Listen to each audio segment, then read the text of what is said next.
మన ఆంధ్రప్రదేశ్లో ఏం నడుస్తుంది అంటే ఆంధ్రప్రదేశ్లో డ్రామా నడుస్తుంది, రాజకీయ డ్రామా.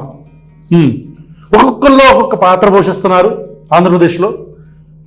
ఏపీపీఎస్సి అంటే గ్రూప్ 2కి సంబంధించిన ఎగ్జామ్ ఏదైతే ఆదివారం జరిగిందో దాని మీద వీడియో చేయమని చాలామంది అడుగుతూనే ఉన్నారు. అయితే we wanted to wait because అసలు పరీక్ష ఏపీపీఎస్సి పెడుతుందా,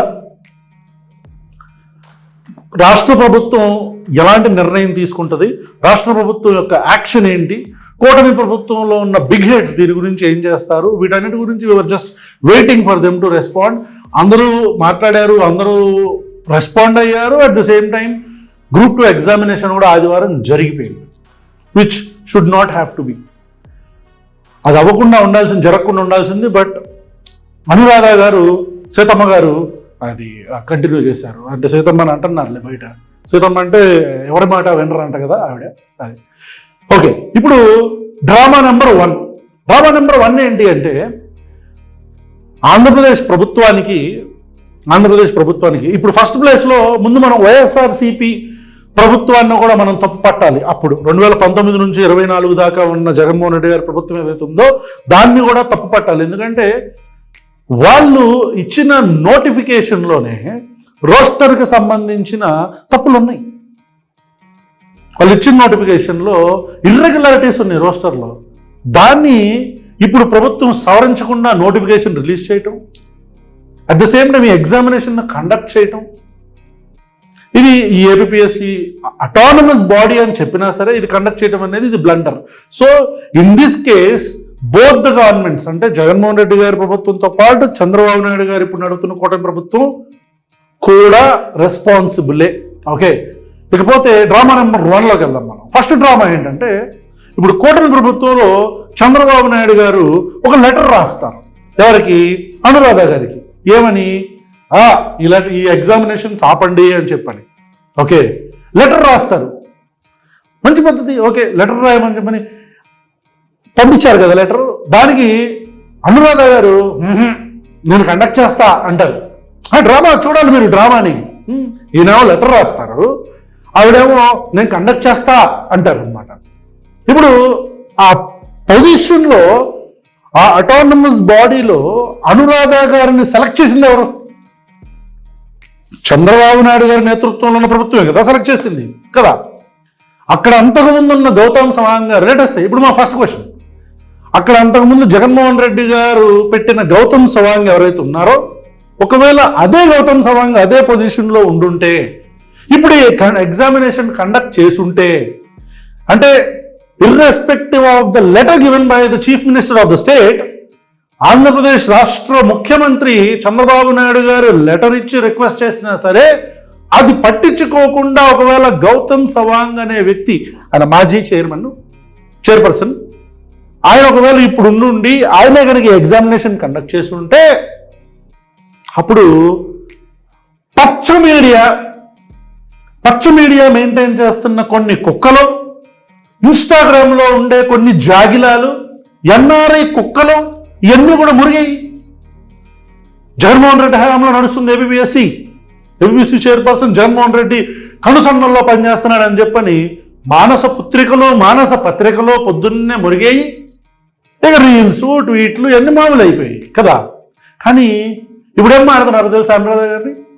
she is leading her own body, అంటే అటానమస్ బాడీని ఇండివిజువల్గా రన్ చేస్తున్నారు, ప్రభుత్వంలో అలైన్ అవ్వకుండా. అది మంచిదే, కాకపోతే ప్రభుత్వం నుంచి ఉన్న రిక్వెస్ట్ని కూడా తీసుకోవాలి కదా, అది మంచిదే. అదే ఒకవేళ గౌతమ్ సవాంగ్ ఉంటే ఇలా ఉండేది కదా. ఓకే, ఈ డ్రామా 1లో ఫస్ట్ ప్రభుత్వానికి నిజంగా చిత్తశుద్ధి ఒకవేళ ఉండుంటే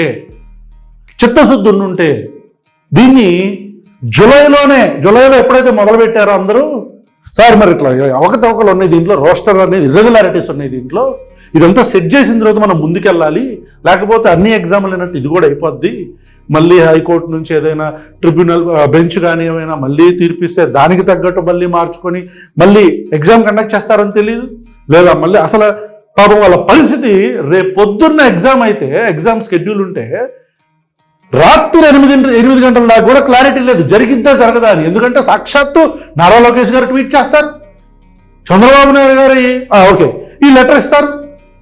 ఇది డ్రామా నెంబర్ 1. ప్రభుత్వానికి నిజంగా చిత్తశుద్ధి లేదు. ఉండుంటే గత జూలై 2024 నుంచే మొదలుపెట్టేది ప్రాసెస్, కానీ మొదలు పెట్టాల. ఇంకో 2 రోజుల్లో ఎగ్జామ్ ఉందనంగా, 1 రోజులో ఎగ్జామ్ ఉందనంగా లోకేష్ గారు, 2 రోజుల్లో ఎగ్జామ్ ఉందనగా చంద్రబాబు నాయుడు గారు రియాక్ట్ అవుతారు. వండర్ఫుల్. Drama number 1 accomplished. ఇప్పుడు డ్రామా నెంబర్ 2, చంద్రబాబు నాయుడు గారి నుంచి ఒక ఆడియో రికార్డింగ్ బయటకు వస్తుంది. అసలు మామూలు డ్రామాలు కాదు ఇవి. I don't know who is misleading Chandrababu Naidu గారు. చంద్రబాబు నాయుడు గారిని ఎవరు మిస్లీడ్ చేస్తున్నారో మాకు తెలియట్లేదు, కానీ sir this government is going in wrong direction. అసలు ఈ ఆడియో కాల్ ఒక రికార్డింగ్ బయటకు రాకుండా ఉండాల్సింది. ఇది ఒక ఆడియో కాల్ లాగా. ఎక్కడ ఎమ్మెల్సీ ఎన్నికల్లో మనం గ్రాడ్యుయేట్లు అందరూ ఓట్లు వెయ్యరేమో అనుకొని ప్రభుత్వం కూడా చిత్తశుద్ధితోనే ఉంది, ఈ ఎగ్జామ్ను ఆపాలనుకుంటుంది. As most of the aspirants are thinking, ఎవరెవరైతే అభ్యర్థులు ఈ గ్రూప్ 2 కోసం వెయిట్ చేస్తున్న అభ్యర్థులు, ఇప్పుడు కాదు కదా, 6 సంవత్సరాల నుంచి వెయిట్ చేస్తున్నారు. వాళ్ళు 6 సంవత్సరాల నుంచి 18-19 నుంచి వెయిట్ చేస్తున్నారు. అప్పటి నుంచి వెయిట్ చేస్తున్న అభ్యర్థులందరూ కూడా, పట్టభద్రులందరూ కూడా ఎలక్షన్స్లో ఎమ్మెల్సీకి ఓటు అయ్యారు. కాబట్టి ఎందుకు వచ్చిన బాధ, మన ఆడియో కాల్ అని చెప్పుకోబడి ఒక రికార్డింగ్ రిలీజ్ చేద్దాం. ఆడియో కాల్ కాదులే, ఎందుకంటే అంత హైఫై కాల్స్ లేకపోతే సిగ్నల్స్ మన దగ్గర ఎక్కడ ఉన్నాయి, అంత క్రిస్టల్ క్లియర్ ఆడియో కాల్. దాంట్లో ఇది డ్రామా నెంబర్ 2. ఈ డ్రామా 2లో ఆ కాల్ ఏంటంటే, చంద్రబాబు నాయుడు గారు, నేను చెప్పాను ఐపీపీసీ చైర్పర్సన్ గారికి, అటానమస్ బాడీ ఓకే, ఆవిడ ఇండిపెండెంట్గా డెసిషన్ తీసుకోవడం మంచిదే ఒక రకంగా, కానీ మన మాట కూడా వినట్లేదు, ఏం చేస్తామని చెప్పారు. లీకులు అనమాట, లీకులు ఇస్తా ఉంటారు. ఎట్లా గ్రీక్ వీరులాగా లీక్ వీరులు వీళ్ళు అట్లా ఇచ్చి బయటికి, అరే ఎంత మంచి ముఖ్యమంత్రి, ఎంత మంచి ప్రభుత్వం, చూసారా ఎంత తపన పడిపోతున్నారు అని చెప్పి ఆలోచించాలి గ్రాడ్యుయేట్స్, ఎవరెవరైతే పట్టభద్రులు ఎవరెవరైతే ఉంటారో వీళ్ళందరూ కూడా. ఎందుకంటే ఎమ్మెల్సీ ఎలక్షన్లు వస్తున్నాయి కదా, 1 కాదు 2 కాదు, 1,00,000 ఓట్లు కదా, 96,000 మంది అభ్యర్థులు కదా, దాదాపు 1,00,000 మంది, 92 అనుకుంటా, I guess, correct me if I'm wrong. So దాదాపు 1,00,000 మంది అభ్యర్థుల ఓట్లు గల్లంత అయిపోతే మరి మన ఆలపాటి రాజా గారు ఇబ్బంది పడతారుగా. కాబట్టి పాపం ఏం చేస్తారు, లీకులు అనమాట. ఏం లీకులు, పెమ్మసాని మాట్లాడినట్టు, ఎమ్మెల్సీలు మాట్లాడినట్టు, కానీ బీచ్ నుంచి కూర్చున్నారన్నమాట. అబ్బా ఎంత మంచి ఆఫీసరో, అసలు ఇన్ని సంవత్సరాల్లో, ఇన్ని దశాబ్దాల చరిత్రలో, ఆంధ్రప్రదేశ్ చరిత్రలో అసలు ఇలాంటి ఒక ఆఫీసర్ నేను చూడాలి, హ్యాట్స్ ఆఫ్ మేడం, మీరు ముఖ్యమంత్రి మాట కూడా వినట్లా, అది నువ్వు నమ్మాలి. మేము అందరం ఇచ్చినప్పుడు అదే నమ్మాలి మీరు, అంతే కదా. నమ్ముతాం మేడం, నమ్ముతాం. ఇది డ్రామా నెంబర్ 2. ఇప్పుడు ఇంకో డ్రామా ఏంటంటే, ఇప్పుడు చూడండి, దీన్ని మనం ఎవరికి అట్రిబ్యూట్ చేయలేదు. డ్రామా 3 ఏంటంటే, ఇది అందరూ పాల్గొంటారు ఈ డ్రామాలో, ఈ నాటకంలో అందరూ పాల్గొంటారు అనమాట. ఈ డ్రామా ఏంటంటే, ప్రభుత్వానికి ఉద్యోగాలు రిలీజ్ చేయడం ఇష్టం ఉండదు, అదొక అదనపు భారం కదా. ఇట్లా ఉద్యోగాలు రిలీజ్ చేయకుండా ఏం చేస్తారంటే, ఇట్లా మెలికలు పడినప్పుడు, గత ప్రభుత్వం ఏదన్నా ఇలాంటి పొరపాట్లు చేసినప్పుడు ఆ మెలికను ఉపయోగించుకొని ఇట్లా ఏపీఎస్సీ చైర్పర్సన్ ఎవరైతే ఉంటారో వీళ్ళకి సంబంధించిన, ఇప్పుడు ఓకే మేము ఇటు నుంచి అంటే ఇది అనుకుంటున్నారు బయట, నాకు కూడా తెలియదు, ఓకేనా.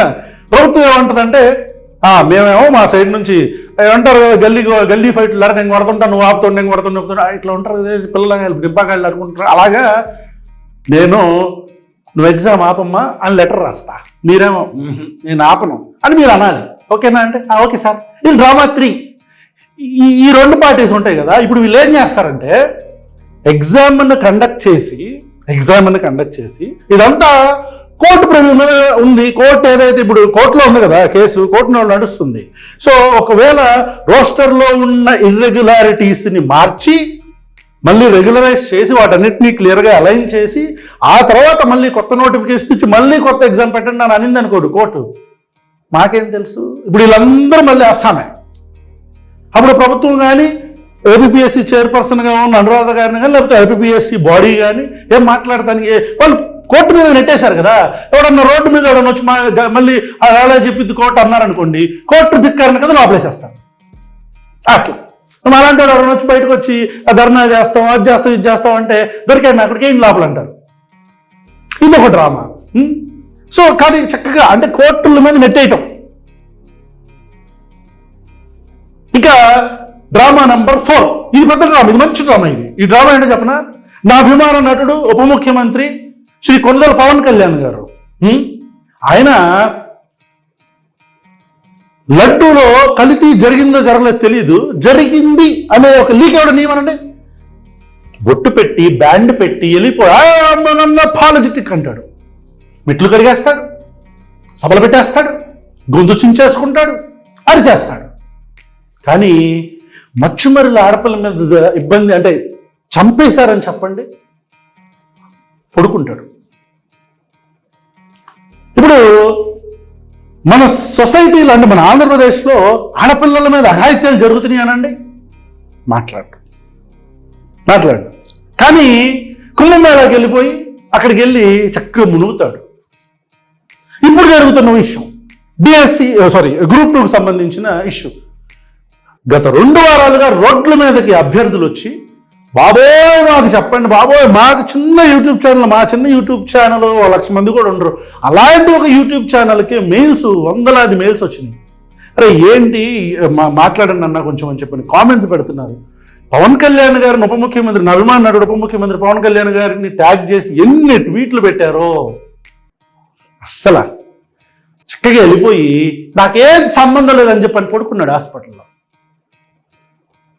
కనీసం అంటే కనీసం ఏపీపీఎస్సీ చైర్మన్ అంటే ఇప్పుడు ప్రభుత్వానికి, తెలుగుదేశం పార్టీ కార్యకర్తలు కూడా వినాలి, ప్రభుత్వానికి ఏదైనా మచ్చ వస్తుంది, మన సొసైటీలో పీస్ అండ్ హార్మనీ దెబ్బతింటుంది, ఆ మచ్చుమరి కావచ్చు, తెనాల్లో ఇష్యూ కావచ్చు, ఇట్లా వరుసగా పిఠాపురంలో ఇష్యూ కావచ్చు, ఇట్లా జరుగుతున్నాయి అన్నప్పుడు, ఇలా జరుగుతున్న విషయాలు అన్నప్పుడు హోమ్ మినిస్టర్ని టార్గెట్ చేసి పవన్ కళ్యాణ్ దానికి నాకు సంబంధం లేదు, నేను ఒకవేళ హోమ్ మినిస్ట్రీ తీసుకుంటే మామూలుగా ఉండదు, ఇప్పుడు నేను హోమ్ మినిస్టర్ని కాదుగా, నాకు సంబంధం లేదు అని తప్పించుకుంటే పవన్ కళ్యాణ్ గారు, అంటే ఏదైనా తప్పు జరుగుతుంటే తప్పించుకొని దీపం పథకం రంగానే సిలిండర్ బొమ్మలన్నీ వాళ్ళకి ఇస్తూ ఫోటోలు దిగే పవన్ కళ్యాణ్ గారు, రోడ్లు వేయాలనగానే నరేంద్ర మోదీ వచ్చి ఒక అబద్ధాల ప్రాజెక్టులన్నీ కలిపి అక్కడ పెడుతుంటే, అంటే జగన్మోహన్ రెడ్డి ప్రభుత్వంలో ఆయన హయాంలో అప్రూవల్స్ వచ్చిన ప్రాజెక్టులన్నీ గురించి మాట్లాడుతుంటే, అక్కడ మాత్రం క్రెడిట్ సీకింగ్కి ముఖ్యమంత్రికి తరహాలో ముఖ్యమంత్రికి ప్యారలల్గా ఒక పోస్టర్ ఇచ్చేసుకుంటాడు. దానికి టైం ఉంటుంది. ప్రభుత్వానికి రావాల్సిన క్రెడిట్స్ ఏమన్నా ఉంటే దీపం పథకం కావచ్చు, పెద్ద పెద్ద సభలు కావచ్చు, వెళ్ళిపోయి మాట్లాడేస్తాం. ఢిల్లీలో మన మహారాష్ట్రలో ఎలక్షన్లు అని చెప్పండి, చక్కగా పాక్కుంటే వెళ్ళిపోయి నరేంద్ర మోదీకి వెళ్ళి అక్కడ మనం బానిసత్వం చేసేస్తాం. కానీ ఇక్కడ ఆడపిల్లల మీద అఘాయిత్యాలు జరుగుతున్నాయి, నాకు సంబంధం లేదు. తెలుగుదేశం పార్టీ హోమ్ మినిస్టర్ ఆవిడిగా సీజ్ ద షేప్. అక్కడికి వెళ్ళి పీడీఎస్ రైస్కి సంబంధించి జనసేన ఇన్వాల్వ్మెంట్ ఉంది, తెలుగుదేశం పార్టీ ఇన్వాల్వ్మెంట్ ఉంది, వైఎస్ఆర్సీపీ నాయకులు ఇన్వాల్వ్మెంట్ ఉంది. కాకినాడలో వాళ్ళు ఎవరిని అడిగినా చెప్తారు. అక్కడికి వెళ్ళి తెలుగుదేశం పార్టీ ఎమ్మెల్యేని టార్గెట్ చేస్తాడు ఆయన. అంటే మనకి క్రెడిట్ వస్తుందంటే మనం లడ్డు విషయంలో మనం, తిరుపతి విషయంలో అస్సాం. అక్కడికి వెళ్ళామనుకోండి సభల్లో మనం, దీపంలో మనం. కానీ ఆడపిల్లలకు అఘాయిత్యం జరిగితే సుగాలి ప్రీతి నిద్రపోతాం. ఇప్పుడు గ్రూప్ 2 సంబంధించి ఇంతమంది రోడ్ల మీదకి వచ్చి అడుగుతూ ఉంటే దాని మీద ఒక్క స్టేట్మెంట్ లేదు. మనం కుంభమేళకి వెళ్ళి మునుగుతాం, హైదరాబాద్ వచ్చేసి ఇక్కడ హాస్పిటల్లో ట్రీట్మెంట్ తీసుకుంటూ ఉంటాం, పడుకుంటాం, ఒంట్లో బాగాలేదు, చికిత్స తీసుకునే పవన్ కళ్యాణ్ గారు మీ ఆఫీస్ బేరర్కో లేకపోతే ఆఫీస్లో ఎవరికైనా చెప్పి, మీ టీంకి చెప్పి ఒక చిన్న ట్వీటో ఒక పోస్ట్లో పెట్టించి, లేదా ఒక బయట ఏమన్నా ఇచ్చి దీన్ని ఆపండి అని చెప్పని, లేదా వాడితో కూడా ఏమన్నా మాట్లాడి చేయాల్సిన పవన్ కళ్యాణ్ గారు, మిమ్మల్ని ప్రజలు చూస్తున్నారు సార్. ఇన్ని డ్రామాల మధ్యలో మన ఆంధ్రప్రదేశ్ రాష్ట్రం పర్యటన వెళ్తోంది. ఇంతమంది డ్రామా ఆర్టిస్టులు, ఇంతమంది రాజకీయ నాయకులు అందరూ డ్రామా ఆర్టిస్టులుగా మారిపోయి మనందరినీ ప్రేక్షకులుగా మార్చేసి మనందరికి ఎంటర్టైన్మెంట్ ఇస్తున్నారు. ఈ ఎంటర్టైన్మెంట్లో బలైపోతుంది ఎవరంటే ఆంధ్రప్రదేశ్ ప్రజలు, నిరుద్యోగులు అంటే గుర్తొచ్చింది. ఈ ప్రభుత్వం ఎంత మంచి ప్రభుత్వం అంటే ఇప్పుడు డిఎస్సి నోటిఫికేషన్కి ఎలా జరిగింది, సారీ గ్రూప్ 2కి ఎలా జరిగింది కదా, డిఎస్సి అని వస్తుంది. ఎందుకంటే పాపం డిఎస్సి నోటిఫికేషన్ అది మెగా డిఎస్సి అని చెప్పని మామూలు పోస్టర్లు వేయలేదు తెలుగుదేశం పార్టీ వాళ్ళు, కూటమి ప్రభుత్వం, జనసేన వాళ్ళు. మెగా డిఎస్సి అంట, మెగా డిఎస్సి. ఈ మెగా డిఎస్సిలో చెప్పిన 20,000 పోస్టుల దాకా చెప్పిన పోస్టులు ఏదైతే ఉన్నాయో ఈ డిఎస్సి నోటిఫికేషన్ రిలీజ్ చేస్తాం అని చెప్పారు కదా, ఎందుకు చేయలేదంటారు? ఎందుకో తెలుసా? దాన్ని ఎస్సీ కేటగరైజేషన్కి సంబంధించిన రిజర్వేషన్స్కి లింక్ పెట్టేసింది మన ప్రభుత్వం. ఎంత మంచి ప్రభుత్వం అంటే, రిలీజ్ చేశారు నోటిఫికేషన్ చేయగా, నోటిఫికేషన్ రిలీజ్ చేయడం మరి ఏం చేశారు, పోస్టర్ రిలీజ్ చేశారు.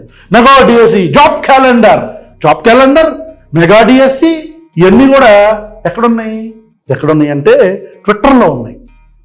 ఎక్కడున్నాయి అంటే తెలుగుదేశం పార్టీ హ్యాండిల్లో, జనసేన పార్టీ హ్యాండిల్స్లో ఉన్నాయి, సోషల్ మీడియా హ్యాండిల్స్లో. అన్నం తింటే కడుపుకి కొద్దిగా సిగ్గు, కొద్దిగా ఇంగిత జ్ఞానం అనేది, కొంచెం ఇంగితం, కొద్దిగా ప్రజలకు మంచి చేయాలనే ఒక భావన, అదనమాట విషయం అది. కాబట్టి ఈ డ్రామాలన్నీ కట్టిపెట్టి దయచేసి కనీసం ఈ డిఎస్సికి సంబంధించిన పోస్టులు అయినా సరే రిలీజ్ చేసి ఆ ఎస్సీ వర్గీకరణకి లింక్ చేయకుండా దాన్ని రిలీజ్ చేసి మీరు ఇచ్చిన హామీలని నెరవేర్చుకోవాలి. అట్లీస్ట్ ఆ దీపం పథకంగా ఆ సంవత్సరానికి ఒక సిలిండర్ ఇచ్చి, ఆ తర్వాత ఇప్పుడు రైతులకి ఏమి ఇవ్వకుండా, ఆ మదర్స్ అందరికి పిల్లలకు 15,000 ఇస్తానన్న ఇవ్వకుండా, ఫ్రీ బస్సు. అయితే మొన్న ఆంధ్ర వస్తే ఆడవాళ్ళు, లేడీస్ అందరూ ఉచిత బస్సుల కోసం పరిగెడుతున్నారు రోడ్ల మీద. బస్సులు వెళ్తుంటే బస్సులు ఆపండి, బాబు గారు, పవన్ కళ్యాణ్ గారు ఆపండి బస్సులు అని బస్సుల కోసం పట్టుకొని పరిగెడుతున్నారు. అంత క్రౌడెడ్ అయిపోయినాయి, అంత ఉపయోగించుకుంటున్నారు ప్రజలు ఉచిత బస్సుల్ని. అది ఏ ఉచిత బస్సులు? చంద్రబాబు నాయుడు గారు, పవన్ కళ్యాణ్ గారు మేనిఫెస్టోలో పెట్టారే ఉచిత బస్సులు. ఆ బస్సుల్లో ఇది అసలు ఈడ్చుకుని వెళ్తున్నాయి బస్సులు మనుషుల్ని, తెలుసా? వాళ్ళకి కాదు, అరాచకం. ఆంధ్రప్రదేశ్లో చూడండి మీరు, ఉచిత బస్సు, ప్రతి పిల్లోడికి ఎంతమందిని అంటే అంతమందికి 15,000. మళ్ళీ మెగా డిఎస్సి, ఆదిశక్తి ఏదో ఉందిలే పథకం, ఆ పథకానికి సంబంధించి మళ్ళీ పెన్షను 40 ఏళ్ళు దాటితేనే 50 ఏళ్ళు దాటితేనే అందరికి ఇచ్చేస్తున్నాడు పెన్షను. ఇచ్చేయండి మీరు ఇచ్చేయండి.